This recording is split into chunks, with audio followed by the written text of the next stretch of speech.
I did, absolutely. It was so much closer. So I love that. Usually I was stuck in the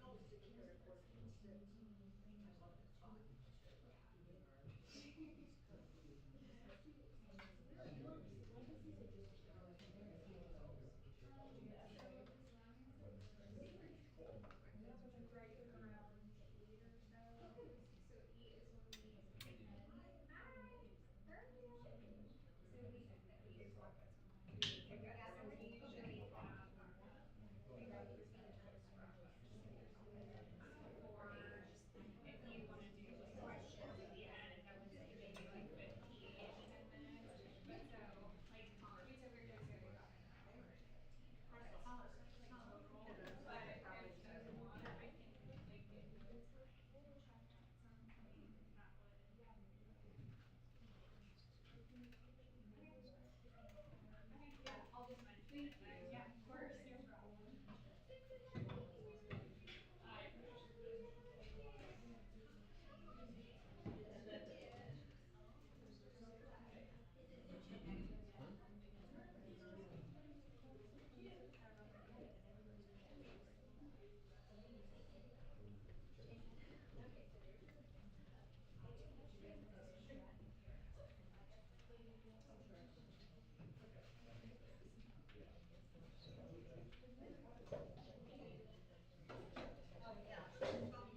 Okay, so you said just close into the mic.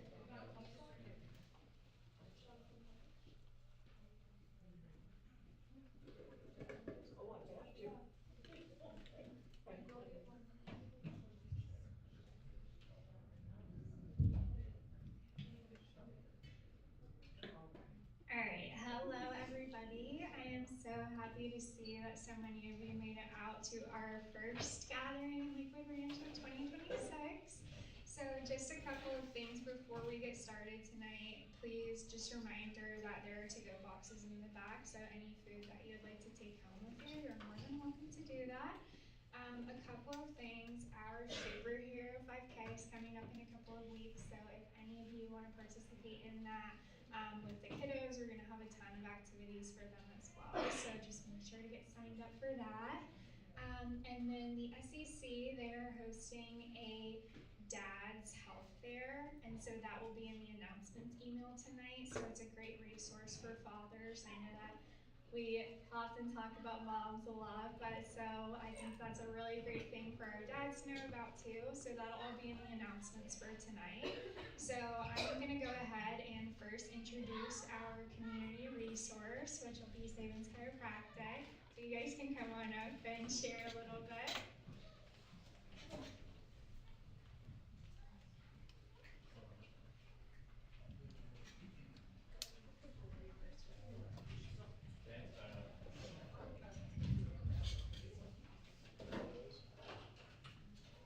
Awesome.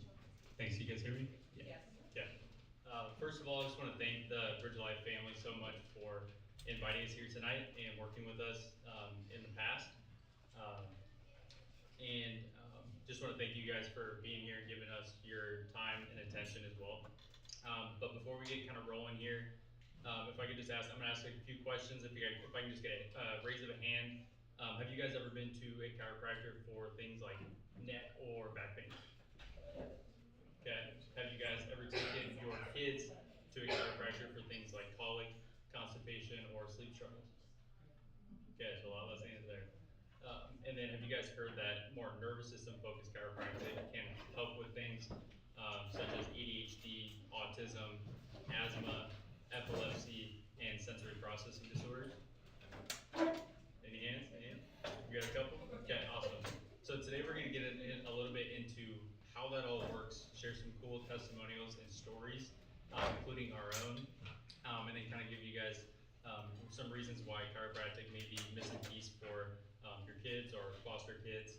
We'll give you an opportunity at the end of the night if you see some value in us to be able to schedule with us here in the near future, or if you guys have any other questions or concerns about our office as well. But I am Dr. Nick Slavens, so nice to meet you guys. I'm Dr. Ben Slavens. We own and practice at Slavens Family and Pediatric Chiropractic here in Lakewood Ranch. We both absolutely love what we do, so we're just very excited to kind of tell you a little bit more about it. So first, what makes us different compared to like a traditional chiropractor, right, is we go deeper by asking questions no other doctors have asked you guys probably before. We determine the why, we determine how long, and where exactly your stress has been built up in your nervous system. So we do this by using three non-invasive scans. They're called HRV, thermography, and EMG. So I don't know if you guys have heard of those before. As much as I would love to nerd out right now and tell you guys all about those, that's what these appointments with us are for, okay? So we will dive into every detail of your scans with you, relate them to your story, and answer all your guys' questions.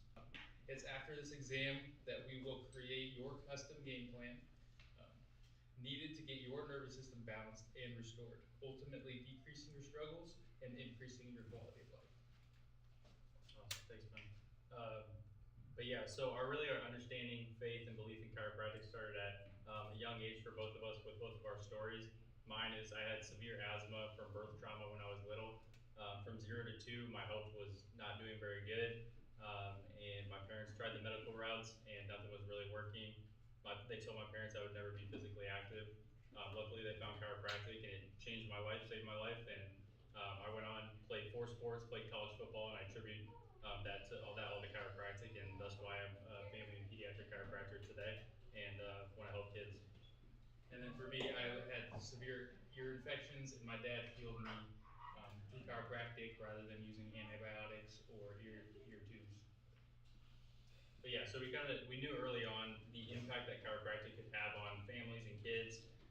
And our dad, who became a chiropractor actually after the fact that I was healed with my asthma, just kind of told us really cool stories and testimonials about other kids and families within us.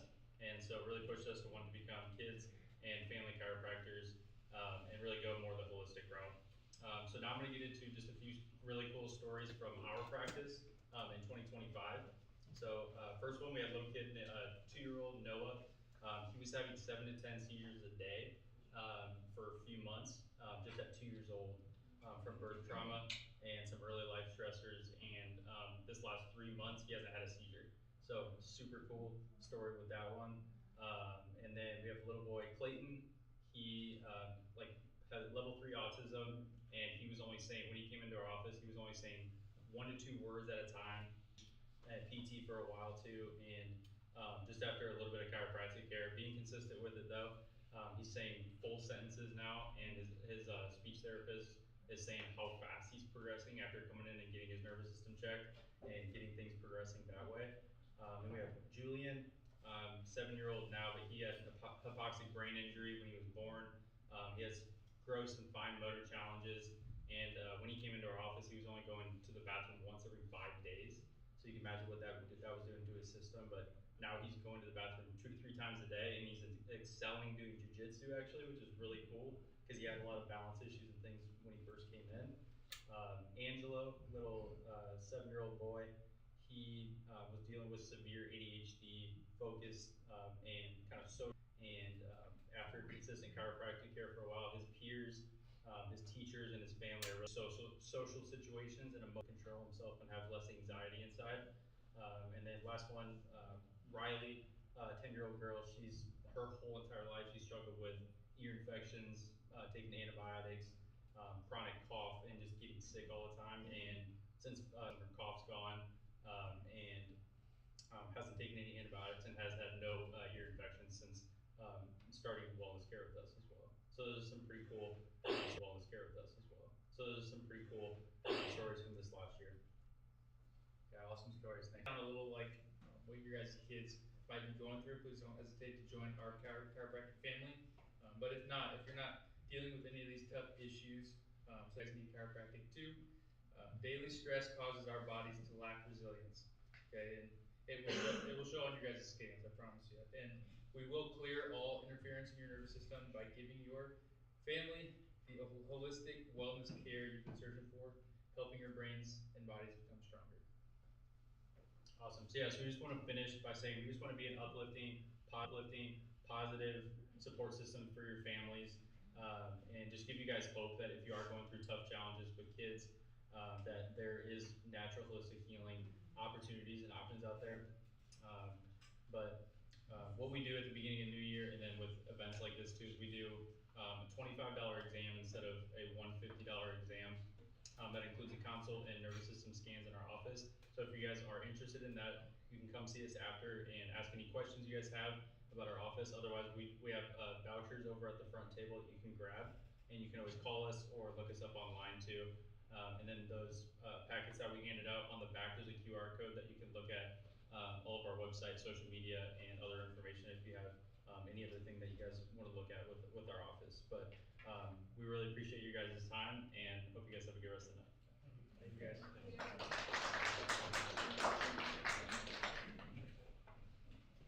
Thank you guys so much. And just a fun fact, I don't know if you mentioned it, but their office is actually right next to the Bridge Life office. So you guys can stop by and visit us and then also get a consultation.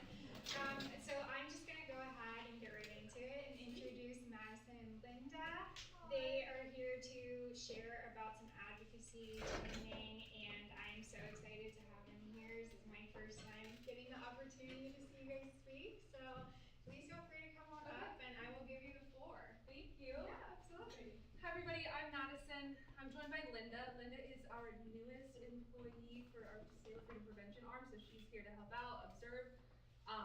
Before we get started, I have a little bit of housekeeping.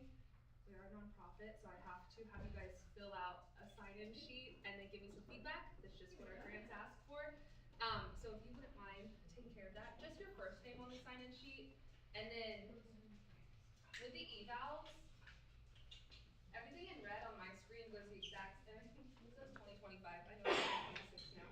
But if you could just fill out what's on my screen on the top of your paper, circle what applies to you if you're comfortable with that, and then stop there. The rest of it is for you guys to give us feedback at the end of our time together today. And we'll just take a couple seconds to do this, and then we'll get into the good stuff.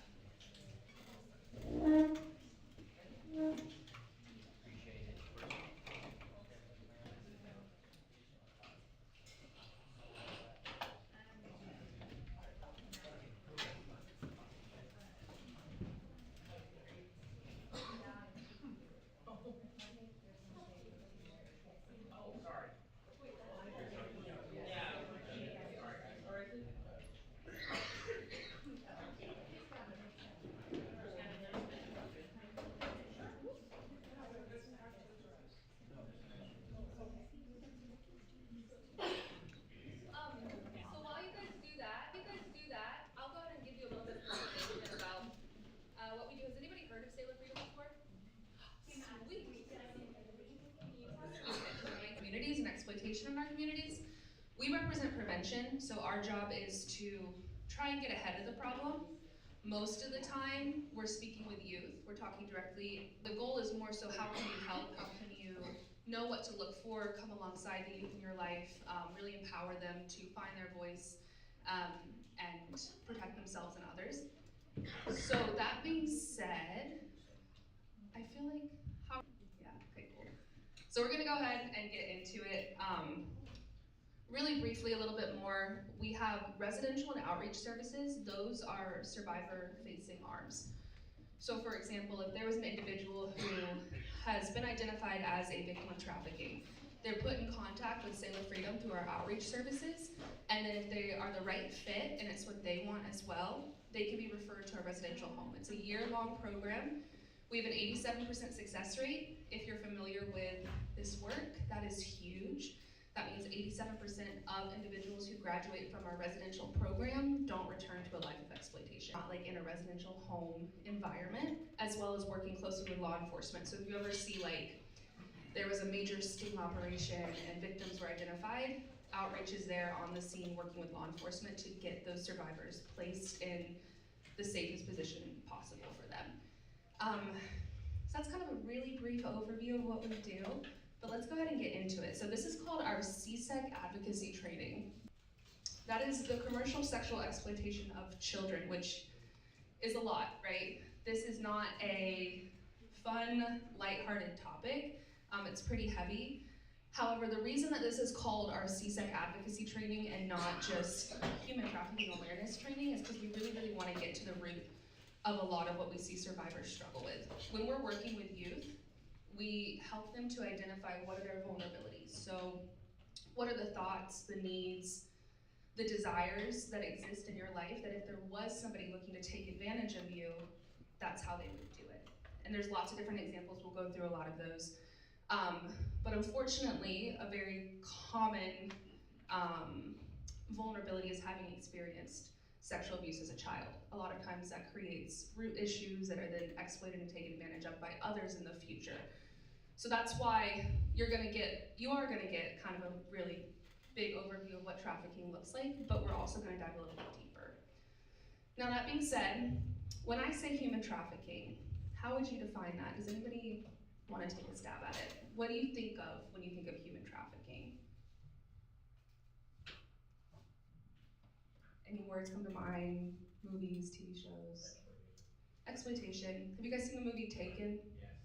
That's usually what people think of. We'll get into that a little bit more when we talking about human trafficking. It's somebody getting snatched up off the street, thrown into the sketchy white van, you're kidnapped, never heard from again. It happens in other countries. We're here to bust a lot of those myths. When we're talking about human trafficking, we're breaking it down into labor and sex trafficking. So human trafficking is the umbrella term. Underneath that, we've got labor and sex. Sailor Freedom works primarily with with survivors of sex trafficking, although we do see cases of labor trafficking, and sometimes those things go hand in hand. It's an umbrella term used to refer to a crime where traffickers exploit and profit at the expense of adults or children by compelling them to perform labor or engage in commercial sex. So somebody being made to do something against their will. When we talk about sex trafficking, it's to some people surprisingly much more nuanced than we might have thought. But continuing on, where do we think it takes place? So labor, sex trafficking, where do you think it happens? That's the best answer, is anywhere, right? If we wanted to break it down, this is not an end-all be-all list, but these are some of the primary spots we see it take place, specifically when we're talking about in the United States, in Florida, in Sarasota, Manatee counties. Actually, anybody know where does Florida rank in the United States for reported cases of trafficking? Yep, we're third. You guys got it, yeah. We're third. We've been second, we've been first, we've been fourth, but as of the most recent data and reporting, we're third for reporting. Some of the primary places where we see it take place, some look kind of like they're pretty obvious, right? Strip clubs, escort services, places where there's very obvious vulnerabilities on display. If a trafficker was in that setting, they can identify what that person needs and then promise it to them or offer it to them or pitch it to them without being transparent about what they're actually expected to do in exchange for what's being promised to them. Tripped up on schools, youth shelters. If an individual is under the age of 18, they are at risk. Traffickers, exploiters target youth because they believe them to be easier to manipulate, easier to take advantage of. Their needs and wants, in a lot of cases, are very clear, very obvious to somebody who knows what they're looking for.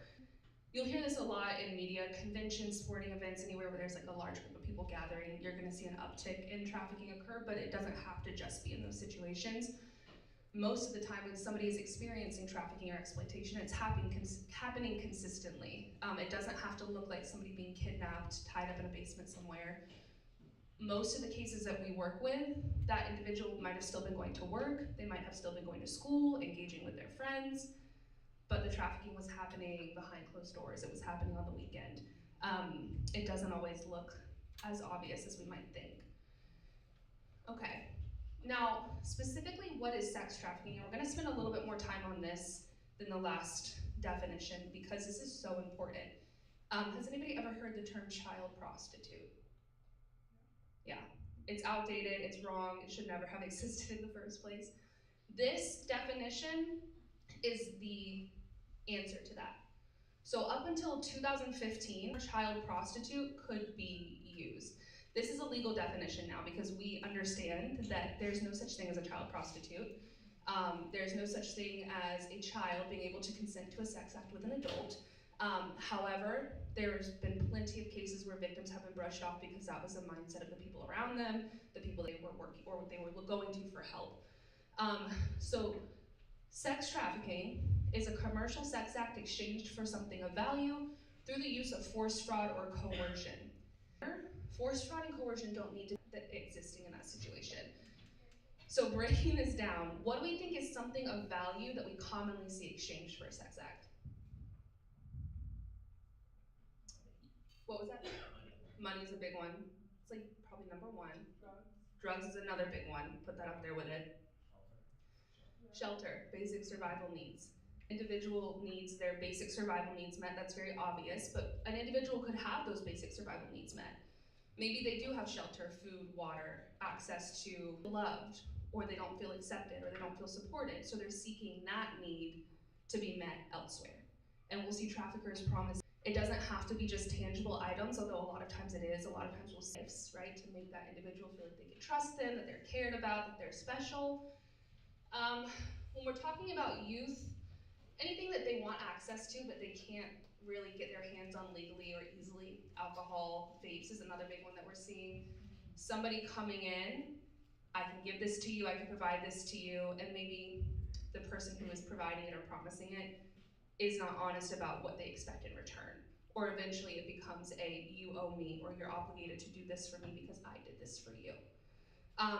And unfortunately, when we're talking about kids, it can be much more difficult for them to identify that that's not right, that that's not okay, that that's not how relationships should work, especially if their understanding of relationships are not healthy examples to begin with. And again, we talk a lot about that with youth we work with. What is a healthy relationship?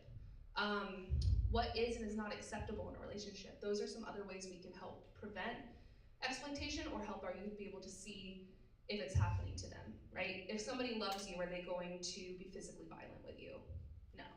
Are they going to manipulate you or put you in situations where you feel unsafe? No, right? Those are some ways that we can help our youth identify somebody's intentions. So value, force, fraud, and coercion. Force, that's kidnapping. That is actually the smallest percentage of cases in the United States begin with kidnapping. Most of the time we're seeing fraud or coercion. So if somebody is frauded or coerced into a situation where they feel they have to exchange a sex act for something of value, what has to exist for it to get to that point? What has to be present? We're not talking about like the movie Taken where somebody snatched off the street. Trust, exactly. Trust, most of the time that manifests in a relationship. That relationship could be family, it could be friends. When we're talking about trafficking, again, like our youth are smarter than we might want to give them credit for, right? They're not gonna fall for somebody coming up to them on the street saying, hey, get my man or help me look for your lost puppy, right? We're not talking about that.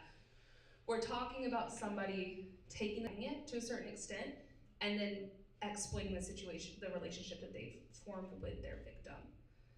I think this is all I want. Fraud and coercion would have to be proven legally for it to be considered trafficking, but when we're talking about youth, legally, force, fraud, and coercion don't need to be proven. They're probably present. All that has to be there is the exchange of a sex act for something of value. It is considered sex trafficking. Okay, so this is our working definition as we keep going. Looking at the screen, this is from the National Human Trafficking lit up. That's indicated. Usually spot that. It's everywhere, right? There's not one state that has gotten away scot-free in this situation. Eyes are going to be drawn to Florida, right? Florida, we're ranked 3rd in the country for reported cases. The silver lining there is that there is more awareness here. There's more people making reports. That's a good thing. But the point I really want to touch on here is exactly what you said. That it can happen anywhere. It doesn't affect one group of people, one socioeconomic class, one race, backgrounds find themselves being exploited or trafficked because everybody has vulnerabilities. We all have those weak spots and those blind spots that traffickers and exploiters target. And then I really like to touch on this. I think it's important to know some of the legislation that's out there around this topic.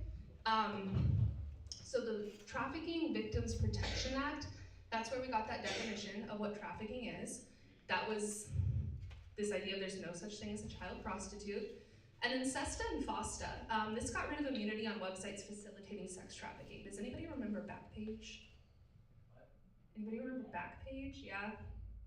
Okay, great, because it's a relic now, but for a while it was rampant with sex trafficking. It was very similar to Craigslist, and these acts came about because of the trafficking that was occurring on websites, because the websites could say, well, we didn't post the ad, like we're not responsible for it. But now, if a website is found to be hosting ads facilitating sex trafficking, they can be held accountable. Pros and cons, right?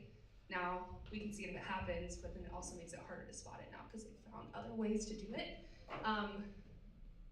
But I think that these are important to know in terms of how trafficking occurs. It doesn't have to be in person, face-to-face. In fact, we're increasingly seeing the first point of contact between trafficker and victim, especially if the victim's a minor, happen online. So coming back to commercial sexual exploitation of youth, what it is, we're talking about childhood sexual abuse, the exchange of something of value to that child, and of course it preys on a child's vulnerabilities. What it's not is promiscuity and delinquency, and this might seem like common sense, but unfortunately for some people it's not. This is reminding us to be conscious of labels. A lot of the survivors who have come through our program share that when they did try and speak up, or they were engaging in actions that were a cry for help, instead of the adults in their life checking in, offering support, they were brushed aside as, oh, she's promiscuous, she's acting out, she's over-sexual. Or with boys, a lot of times we'll see they're troublemakers, they're delinquents, they're no good, as opposed to helping them or helping identify what's actually going on. Why are we acting out in that way? One of the survivors in our program shares her story. She was experiencing sexual abuse at home, and when she became middle school, she felt like the way for her to regain her power was for her to choose who she slept with. So she couldn't control what was happening to her sexually at home, but she could control who she engaged with sexually in her life at school. So for her, in her mind, she was a child, was this is a way for me to take back my power, I'm in charge. But to the people around her, to the people she confided in, to her teachers, to her aunts, they saw her as kind of brushed off.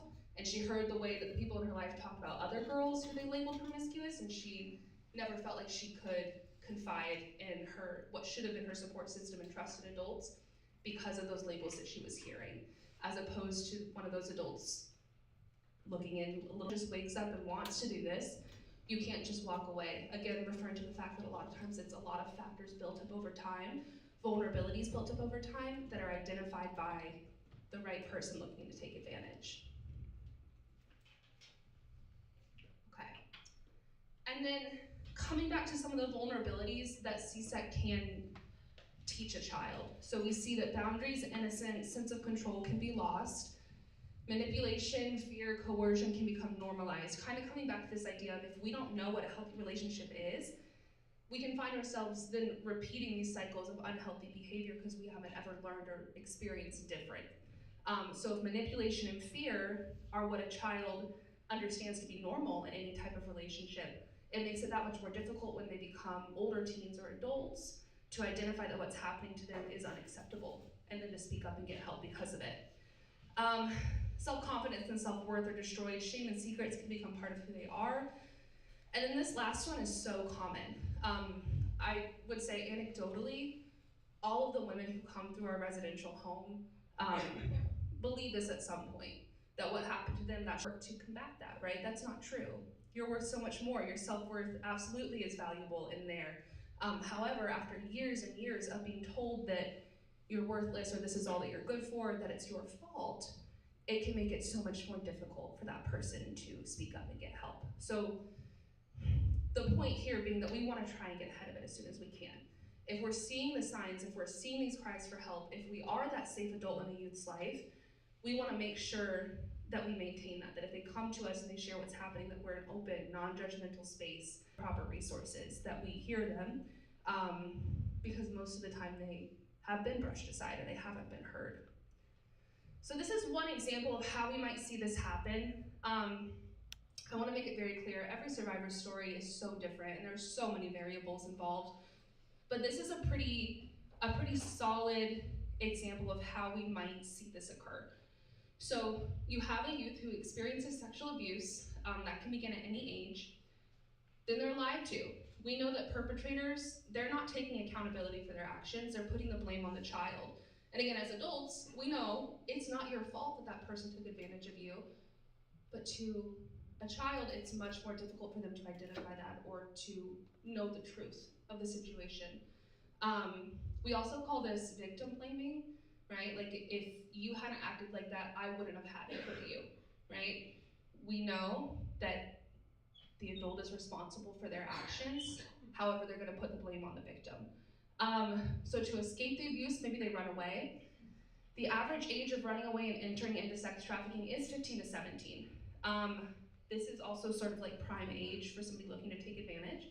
Again, lots of pretty obvious needs, wants, desires, things that they could give to that individual to make them feel like this person cares about me or is looking out for me, or this is my friend, they have my back. Especially if they've run away from home, right? Those needs are pretty obvious. So they're the basic survival needs: food, shelter, water, protection, friendship.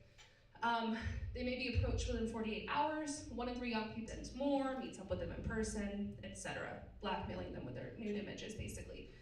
That's something that's exploitation, not sex trafficking, but oftentimes we'll see those things go hand in hand. And then an individual, the data indicates can be sold 15 to 40 times in 24 hours. Traffickers have made up to 1.6 million per year off their victims. So I also find that there's sometimes some confusion about, why is a trafficker doing this? Like, is it just because they want to, like just because they're sick? And there's definitely some of that involved, but really at the end of the day, it's about profit. They're trying to make money. That's why traffickers will go to such great lengths to form relationships with their victims.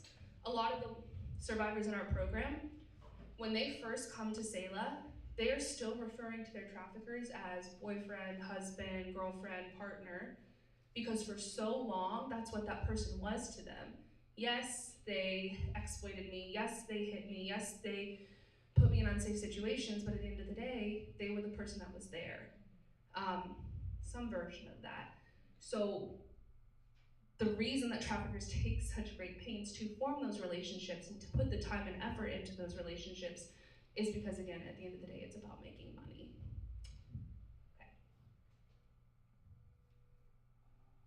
Victims are girls and boys who can be trafficked in the same way. I'm gonna give away one of the answers on the next slide, but does anybody know what percentage of minors who are trafficked in the United States are male? 5%? Higher. 40? That's closest. It's about 50. It's 38 to 52% when we're talking about minors. It's different when we're talking about adults. That's because boys and girls have similar vulnerabilities, especially when we're talking about kids. Again, those numbers change when we're talking about adults, but we want to take a second to acknowledge that this does happen to boys as well. A lot of male survivors shared that they didn't know they could get help, they didn't know it could happen to them, they didn't know there were resources for them because all they'd ever seen was this kind of disgust around girls. So a little bit of an activity here. I want you guys to tell me if you think it's a myth or a fact. So we'll start with male youth often engage in survival sex, which is not considered trafficking. And survival sex is engaging in a sexual act with something you need to survive. Yeah, that's a myth. Because it would be considered trafficking. If we're talking about minors, the exchange of a sex act for something of value is considered trafficking. If that something of value is a couch to sleep on or a roof over their head, it counts. A little subjective, but males are perceived to be able to take care of themselves. Yeah, sometimes I get mixed answers here. I would say generally yes, in the fact that it contributes to a lot of male survivors not asking for help, or not speaking up, or not reaching out, because they've been told they should just figure it out. They should be able to take care of themselves, or they're weak if they can't take care of it themselves. This one we gave away, trafficking only happens to girls. No, that's a myth. There are studies that show males are homeless at higher rates than females. Yeah, that's a fact. And again, homelessness is a vulnerability. Again, very obvious, clear needs, desires, wants that that individual has that a trafficker take care of or promise to take care of. And then we gave this one away already. About 50% of trafficking victims are boys. Okay, so we are going to watch 3 short videos. This is a very accelerated version of how the grooming process could work, but I want you to look at our main character, what makes him vulnerable, and then the person doing the exploitation, how do they do it? How do they take advantage of our main character's vulnerabilities?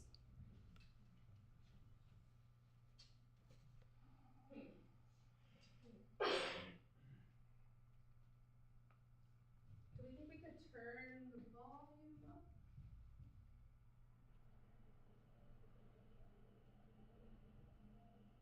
You got any spare six? Looks like the volume's not. No, that's good. Okay. We can do it. Thank you. Excuse me, mate. Don't have any spare six, do you? Sorry, mate. I've got some in the car if you want them. Trying to give up? Alright, they're just going in the bin anyway. Alright, where are your partner? Push up there, mate. Yeah. I'm Matt. I'm Connor. Okay, so what were Connor's vulnerabilities? What stands out? Okay, yeah, so he needs cigarettes. What else? Probably homeless because it's cold to stay on the street. Yeah, if he's not, he's definitely not honest with whoever he lives at home with about kind of where he's at, where he's hanging out. He might be skipping school. How does Mark use that to his advantage? Either of those vulnerabilities. Mark is the older guy that approached. How does he use the fact that Connor is asking for cigarettes and he's hanging out by himself, we're gonna assume skipping school, how does he use that to his own benefit? He kind of got him ready to trust him within 5 minutes. Exactly. Followed me to my car. Yeah, it was easy as that, right? Like, you need something, I'll provide it to you. And again, this is a very sped up version. It might not be as obvious as this, but it's somebody coming along, meeting a need or promising to meet a need for a youth. All right, so we're gonna go to the next part, or actually, let me real quick. You guys touched on most of this already. Youth in the life often skip school and isolate themselves. This is oftentimes a warning sign, right? If you have a youth who is constantly skipping school, or they're isolating themselves from their support system or friends or community, I'm not saying that means they're being trafficked, right? But it could potentially be an indicator that there's something going on that they need some support with. All right.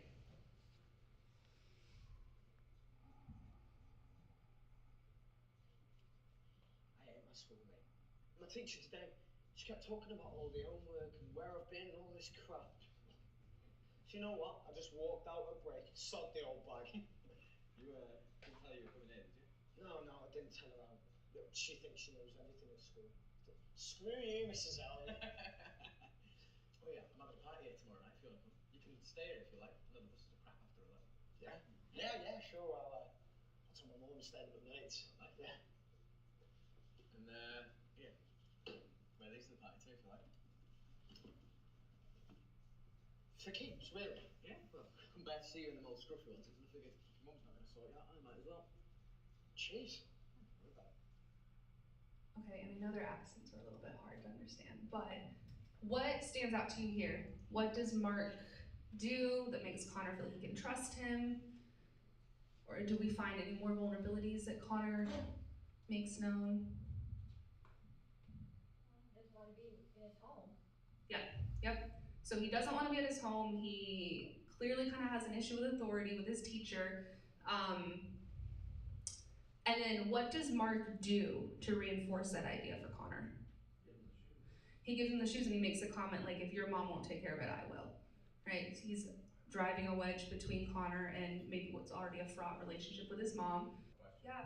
Like, you just met the guy. I know this is bad, but like, maybe they should be going another way. Like, did they ever tell you that maybe an alarm bell went off, but they suppressed it? Yes. That is a fantastic question. And the answer is yes. Most of the time, people we work with will say, in hindsight, I could have told you when, that flips, like when I went from safe to unsafe. Different circumstances for everybody, but most of the time there's something that keeps him there. Whether it's that desire, maybe, we don't know, maybe he really, really is craving friendship and support. So he's willing to kind of overlook some of the warning signs because he needs that. That's a great question. Great clarification too. And then we'll see the trafficker role adapt to that, right? Doesn't look like Connor's, but a friendship figure. So Mark is gonna mold himself to fit that. But if he was looking for a romantic figure, Mark would mold himself to that or find somebody who did. Or if he was looking for a father figure, then maybe Mark would become that. Whatever he feels best suits Connor's needs and wants, he's gonna play that part. Here it's kind of like a friend, brotherly role. And then you see it's reinforced by there's drugs, there's alcohol, there's cigarettes, right? Mark is fine with whatever he wants. He's not that oppressive authority figure like he's trying to escape from school or his mom. And on top of that, now he's inviting him to a social situation, which that could be like, oh, great, he's my best friend now, awesome. And on top of that, he lets him know that he can stay at his place as well. So kind of under the guise of, I'm looking out for you, right? The buses aren't great, I don't want you traveling that late at night, just stay at my place, right? It's being presented as a positive, which we're looking at it from our perspective and we can kind of see the tells, but to Connor, in that situation, it doesn't read like that. Let's see, he's confiding in him. Traffickers oftentimes want to find out as much as they can about their victims because then they can play to their vulnerabilities better. Yeah, and we touched on most everything here. This is what we call the grooming process. Gifts, attention, compliments, meeting that need, making the youth feel safe, like that they can trust this person, forming that relationship. And then we're gonna watch the last part.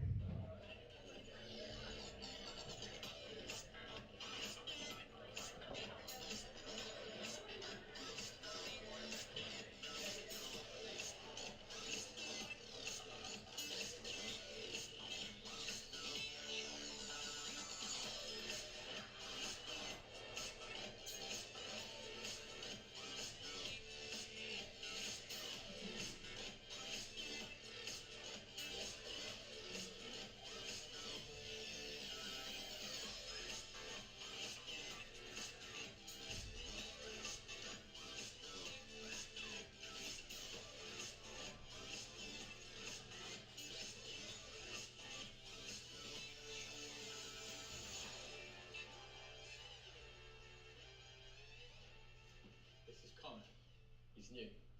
He's 15. Now you know the rules. No marks, no evidence, no damage. If you like him, we can arrange a more intimate meeting in a few weeks. Okay, so this is the culmination of everything we watched. Again, sped up version. A couple things to point out here. We see that Connor, somebody slipped something into his drinks, right? So he's drugged. We don't know what's gonna happen when he wakes up. He could remember everything and he could be angry and be violent and fight back or accuse Mark, or he could have no memory of it and go about not understanding what really happened that night. Whichever way it goes, Mark is going to adapt. So if Mark needs to become violent and controlling and aggressive, he's going to do that. If he needs to be consoling and friendship and kind of trying to brush it all under the rug, he's going to do that. Whatever he needs to do to keep control of Connor is how he's going to adapt to it.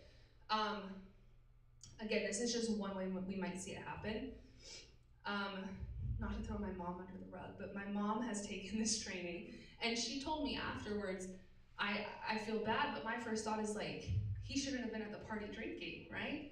And because I think a lot of us might have that thought, right? He shouldn't have been alone skipping school.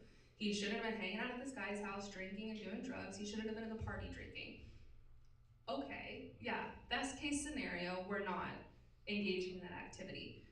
But just because we are, that doesn't mean that now somebody gets a free pass to hurt us, to exploit us, to take advantage of us. At the end of the day, Mark is responsible for Mark's actions, not Connor. And we want to make it very clear with the youth we work with, right, that if you're in this situation and somebody takes advantage of you, you're not going to get in trouble for the fact that you were drinking a beer, right? Your safety is top priority. Your well-being is our top priority. I just like to touch on that because that kind of comes back to the victim blaming that we see a lot of times around these situations, where it can make it harder for a victim to speak up because they're afraid of the judgments that are going to come to them because of the circumstances around the exploitation. Same with sextortion. 1 in 3 victims don't tell anybody about the fact they're being exploited with their sexual images because of the shame and the embarrassment. They don't want their mom to see a nude photo of them. They don't want their dad to know they sent the picture in the first place, so they stay quiet and the abuse continues. We want to get ahead of that in prevention. Ideally, we've created a safe place where youth knows that they can tell you the facts of their situation so that you can best help them get out of an unsafe situation or get help or get safe. All right. So we see kind of the culmination of everything. Connor's guard was down because he trusted Mark, and Mark took advantage of that. We'll also see these situations where maybe the victim isn't drugged at a party. Maybe it's pitched to them like they're going to be in control. You want to make money? You need cash? Well, I've got a great opportunity for you. You're in charge, I promise. You're never going to have to do anything you don't want to do until the victim is then put in that situation where they are being forced or coerced into engaging in something they didn't sign up for. Or it can look like one of the survivors in our program shares that it was her boyfriend, right? He told her that they needed to make rent. He needed her to do something for him just one time. It's never gonna happen again. And of course it happened again and again and again. The first time she did what he asked and she slept with the person he told her to, it continued. And when she said no, that's when the violence occurred, or that's when the threats against her loved ones occurred. But this is just one way it might happen, and we see how it culminated into that. It wasn't, again, kidnapped, snatched off the street, tied up somewhere. Traffickers know that if they're keeping you against your will, or they're tying you up like we might see in the movies, you're gonna do everything you can to get out of that situation. You know that that person doesn't care about you. You're not gonna come back to them once you get out of that situation. So they create those mental and emotional and psychological ties, which in most cases are much stronger than physical ties could ever be. Okay, I've touched briefly on this. We don't have time to go into every single one of these, but again, to the point of our youth don't have to meet somebody face-to-face in person to experience trafficking or exploitation. An estimated 89% of sexual advances directed at children by adults occur online. Since 2000, traffickers have recruited over half of sex trafficking victims online. So our youth could be exposed to somebody looking to take advantage and exploit them from behind their screen, right? From hanging out online, from unfortunately playing things like Roblox, right? It can be as simple as that. It goes from, and when I talk about that with youth, they're like, Roblox or Among Us, what do you mean? But if you think about it, right, you meet somebody playing a game, you have something in common, they say, hey, add me on Snapchat or add me on WhatsApp. And it goes from just some random person that you play games with to a friend. And then maybe you talk all day. And then maybe it escalates to a romantic relationship, a sexual relationship. They ask you to send pictures. Now you're being sextorted. Now they're telling you to meet up in person. That's one way it could escalate. That's a very aggressive example, but we do see it happen. Okay. Some signs. This is not the end-all be-all list. I wish we had every single sign that could ever tell you somebody's being trafficked. I wish it was that easy. These are very nuanced situations. A lot of times people get frustrated because from an outsider's perspective, just leave. Just get out. If it was me, I would run away. I would get out of that situation. but it's much deeper than that. There's a lot more going on than quote unquote just leave. And we want to be aware of that as people looking to help individuals who may be experiencing this. So some of the signs: physical, large amounts of cash, can't clarify their location, signs of physical violence, right? An indicator that there might be something else, something that we need to check in on. Emotional, fear of authority, substance abuse, not allowed to speak for themselves, isolating from support system. I would say the isolation is a big one. Traffickers will want to isolate their victims from the people that are going to check in on them, make sure they're okay. Behavioral, sudden changes in mood, grades, hobbies, increasingly sexual behavior, kind of coming back to the example I gave you about the survivor who shared her story and being labeled as promiscuous. New possessions or cash, especially if that youth didn't have the money for it before, or they maybe work a minimum wage job after school, but they're showing up with really expensive items and gifts. Where's it coming from? Who's giving it to you and why? What is their intention? Rehearsed or inconsistent story. We can imagine that if Connor's mom asked him where he got the shoes, he wasn't gonna be totally honest about where they came from. So as his caregiver, she may have been able to identify something's not adding up here. There was a case recently in Sarasota actually where a mom noticed that her daughter was getting Harry Potter Lego sets into the house, and she knew her daughter didn't have money for that. So she asked some questions, and they were gifts from somebody that she'd met online, and they had plans to meet up in person. So something as simple as who's giving you this gift, and again, what is the intention? Because it's not to say everybody who's kind to you is looking to hurt you, absolutely not, but we want to be able to see the other signs. Really quickly, if you were to think of the stereotypical trafficker, pimp, a lot of people think of this, especially when I say the word pimp. Kids would laugh these guys out of the room, right? Like, they're corny. Realistically, traffickers look like this. These are all convicted traffickers. Says alleged, but I've done the research, they're all convicted. And they vary, right? Like, the girl on the bottom right, that's Allison Mack. Yeah, who said that? Yeah, you know your stuff. Smallville, she was part of the Nexium cult, which the guy in charge of that was also convicted of sex trafficking. I have had groups of girls tell me that the guy on the top right, well, if he tried to traffic me, I wouldn't be too upset about it. We had to have further conversations about that, because they use that to their advantage, right? It doesn't always look like the sleazy, sketchy guy in the corner of the strip club. It can look like somebody that you might want to spend time with, that you might want to be around. If you were to think of the stereotypical guy in the white van asking you to help him look for his lost puppy or get in my car and have ice cream, we might think of this. Reality, buyers look like anybody. This is a very small snippet of a much larger picture of countless faces involved in the trafficking sting, and they range all different backgrounds, lots of different socioeconomic classes, races. I will say, when we're talking about adults, a typical buyer is a white man over 50 with a family and an income over $100,000. That's I guess that would be the real stereotype, but it's legit, it's real. So you can kind of identify that in some regards, but really we can see it vary a lot. It can look like anybody. But some signs to look for: a trafficker, exploiter, they ignore boundaries, they use belittling language. Survivors a lot of times share that belittling language, constantly being put down, told you're worthless, is more effective at controlling than physical violence. Guilt, shame, and threats. Somebody who kind of like twists the situation, a healthy dynamic between an adult and a child, and they kind of subvert that and maybe put themselves in the child role and parentify the child. That could be an indicator that there's something not right in that relationship.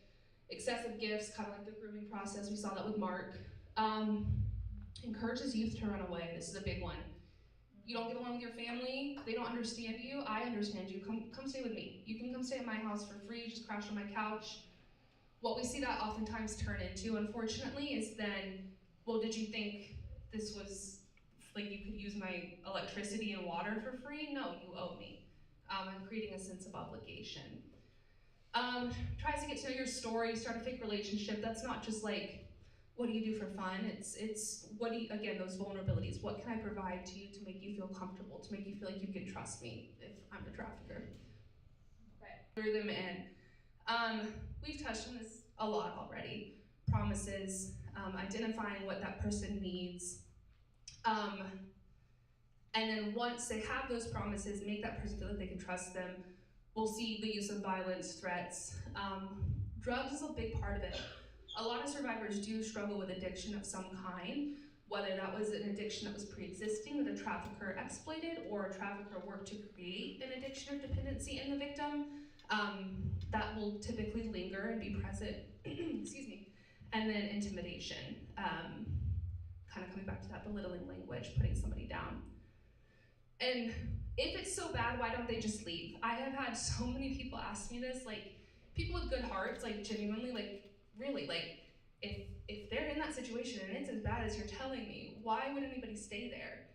But exactly, right? It's not that easy.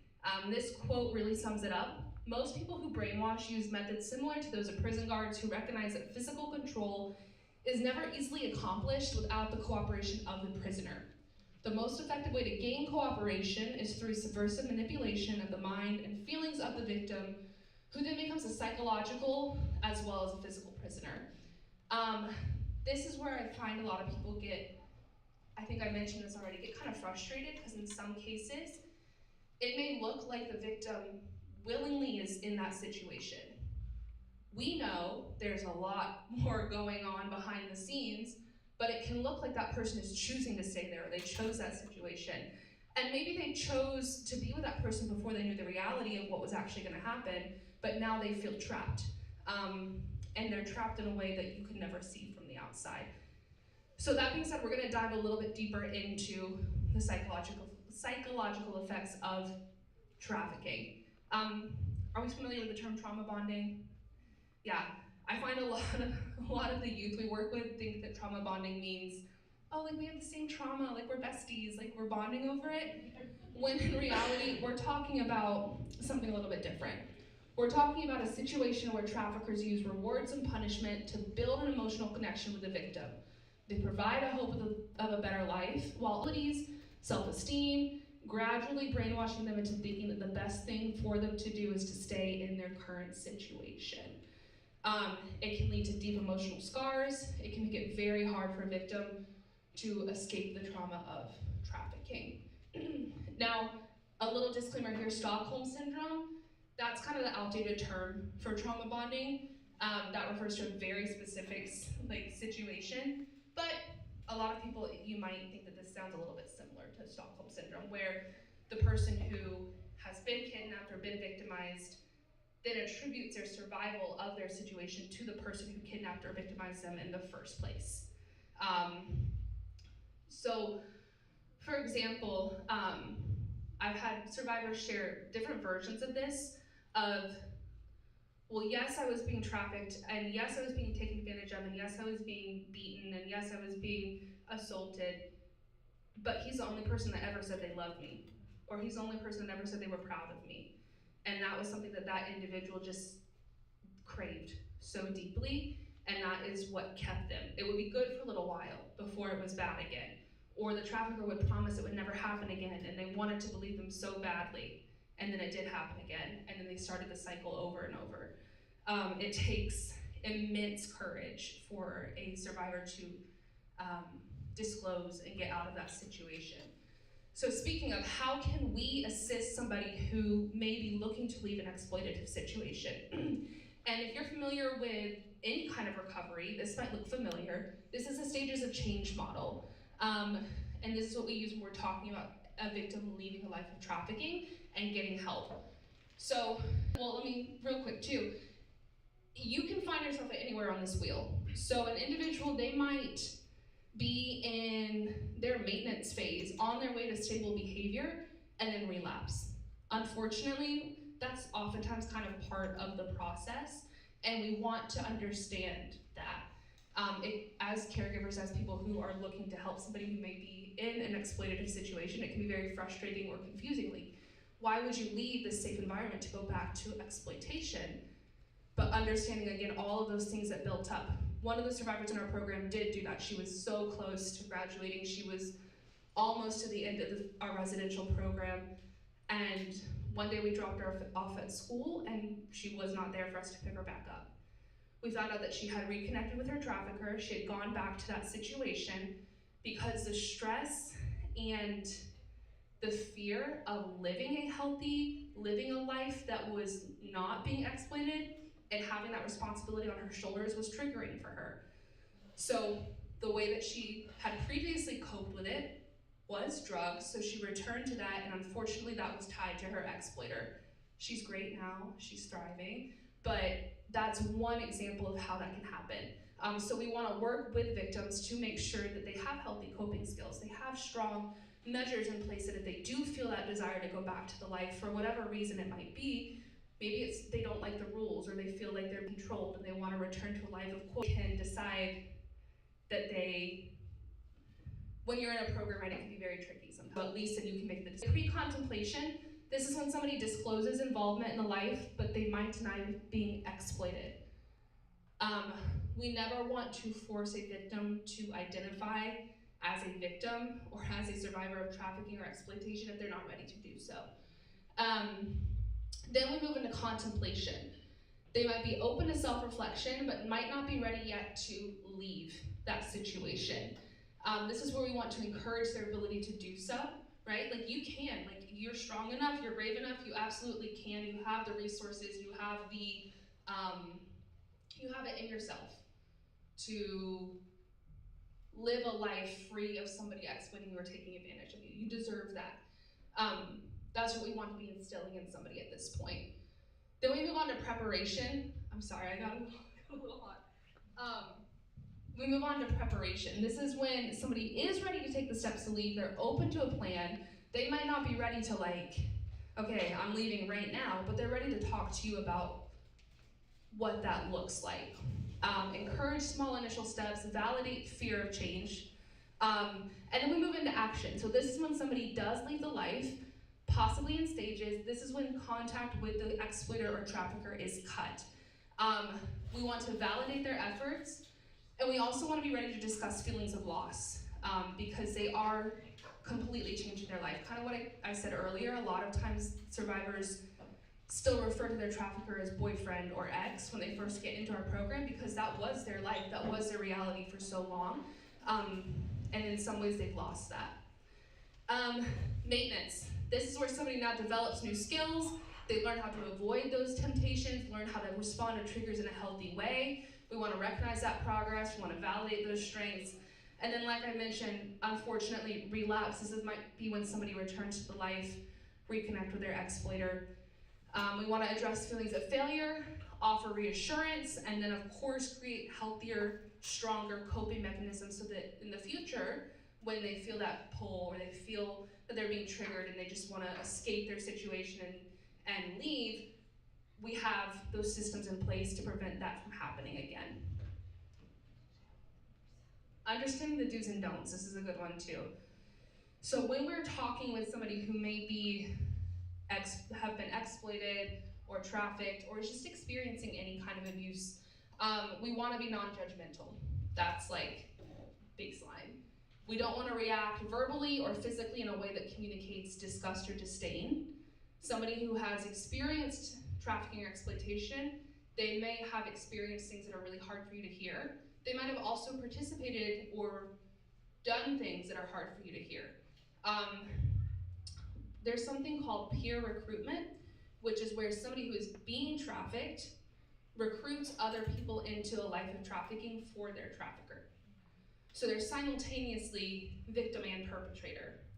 And it can be hard sometimes as if you're listening to somebody share to hear those things, but at this point, if somebody's disclosing, this is not the time to discuss those differences or discuss that situation, but just understanding that you might hear some things that might be hard. We don't want to respond in a very, a judgmental way or in a big way. recognize the various symptoms, keep the person feeling comfortable and talking, meet them where they're at, and understand that you cannot meet all their needs. If somebody is coming to you, telling you that they need help, or maybe you're their safe adult and they're disclosing something to you, understanding that you can't be the answer to all their problems. There are resources, there's systems, there's other people that can come alongside to provide the highest level of care to that person. You can be a part of that, but don't put that unnecessary burden on yourself. It just makes it more difficult for you and the person that is disclosing. Coming back to what I was saying just now about being both perpetrator and victim, don't use strategies that switch between treating that person as offender than as victim. That can be confusing, that can be upsetting, that can make it harder for them to continue sharing with you. Don't dispute facts or comment on a person's motivation. This can be difficult as well because a person might be telling you things, wait, that doesn't really add up with the timeline that you gave me. This is not the time. We want them to be talking, sharing with us. Then down the line, we can maybe address those things. And then, again, don't assume sole responsibility for meeting that person's every need. Okay, asking the right questions. So what are some things we can ask to help identify if a person might be experiencing exploitation or trafficking? We've broken it down into force, fraud, coercion, and money. Again, coming back to that definition of trafficking. So coercion, do you feel pressure to do something that you don't want to do? What would happen if you said no? What would happen if you left or tried to leave? Were you threatened? How? If the answer is yes to any of these, that's an indicator that there was definitely exploitation. There may be some trafficking and we need to get the proper resources involved. Force, were you allowed to be alone? Did somebody watch over you? Were you allowed to leave? Was there physical abuse? Was there drug use or drug withholding? Fraud, what were your expectations? What promises were made to you? How did your situation change? Again, traffickers will promise and they'll create a situation where the victim feels like if they are dating the trafficker or they're friends with this person or they're hanging out with them like Connor and Mark, that their life is going to look a certain way until they're actually in it. It's not at all what was pitched to them or promised, but now they feel trapped, they feel confused, they feel overwhelmed, they don't know what to do. And then money. Do you have access to the money you earn or do you owe any money? Again, a trafficker is looking to profit. A lot of times people who are trafficked, they make a lot of money, they create a lot of revenue, but they don't get to keep that money. It goes to the trafficker. So that could be a good clarification as well. Okay, and then last but not least, we have our resources. So of course, Sale of Freedom is a resource for you, especially in the Sarasota area. We have a hotline and intake number. If you, we specifically work with adults, but if you meet an adult or you know an adult who needs access to Sale of Freedom's care, you can call our intake line. We'll get them connected immediately.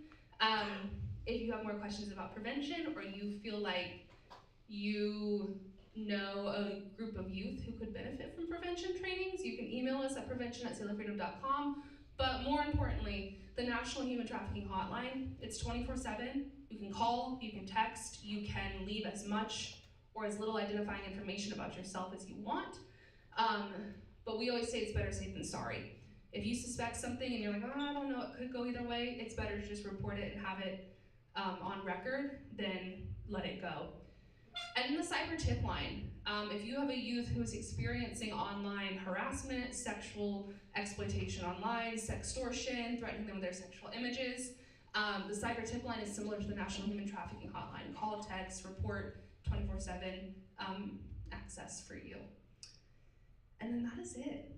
Does anybody have any questions or clarification? I know it's a lot of information, but we have a couple minutes, so if you have any questions, happy to answer. If not, if you guys could just fill out the rest of your eval. You don't have to answer the written part unless you want to, but please answer the circle part. That's what they care about. Thank you. Thank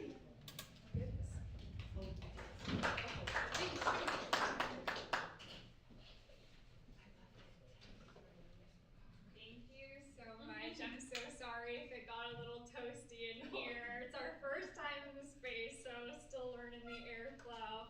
But all of the information for both Madison and Nick will be in that announcements email per usual. So if you do want to connect with either of them further tonight, that information will all be in there. Before you guys head out, I know you have a little extra time, so if there's any food or anything you want to take, or any questions that you have for either of them, I know they'll be here for a little bit longer. And if you guys just wouldn't mind filling out our survey that we have in our email, just to help us continue offering the best kind of programming that we can to you, amazing families. And we're just so grateful to have such a large group here tonight to kick off 2026. And thank you all so much for being here, and no rush to pick up kiddos. Please feel free to take your time and relax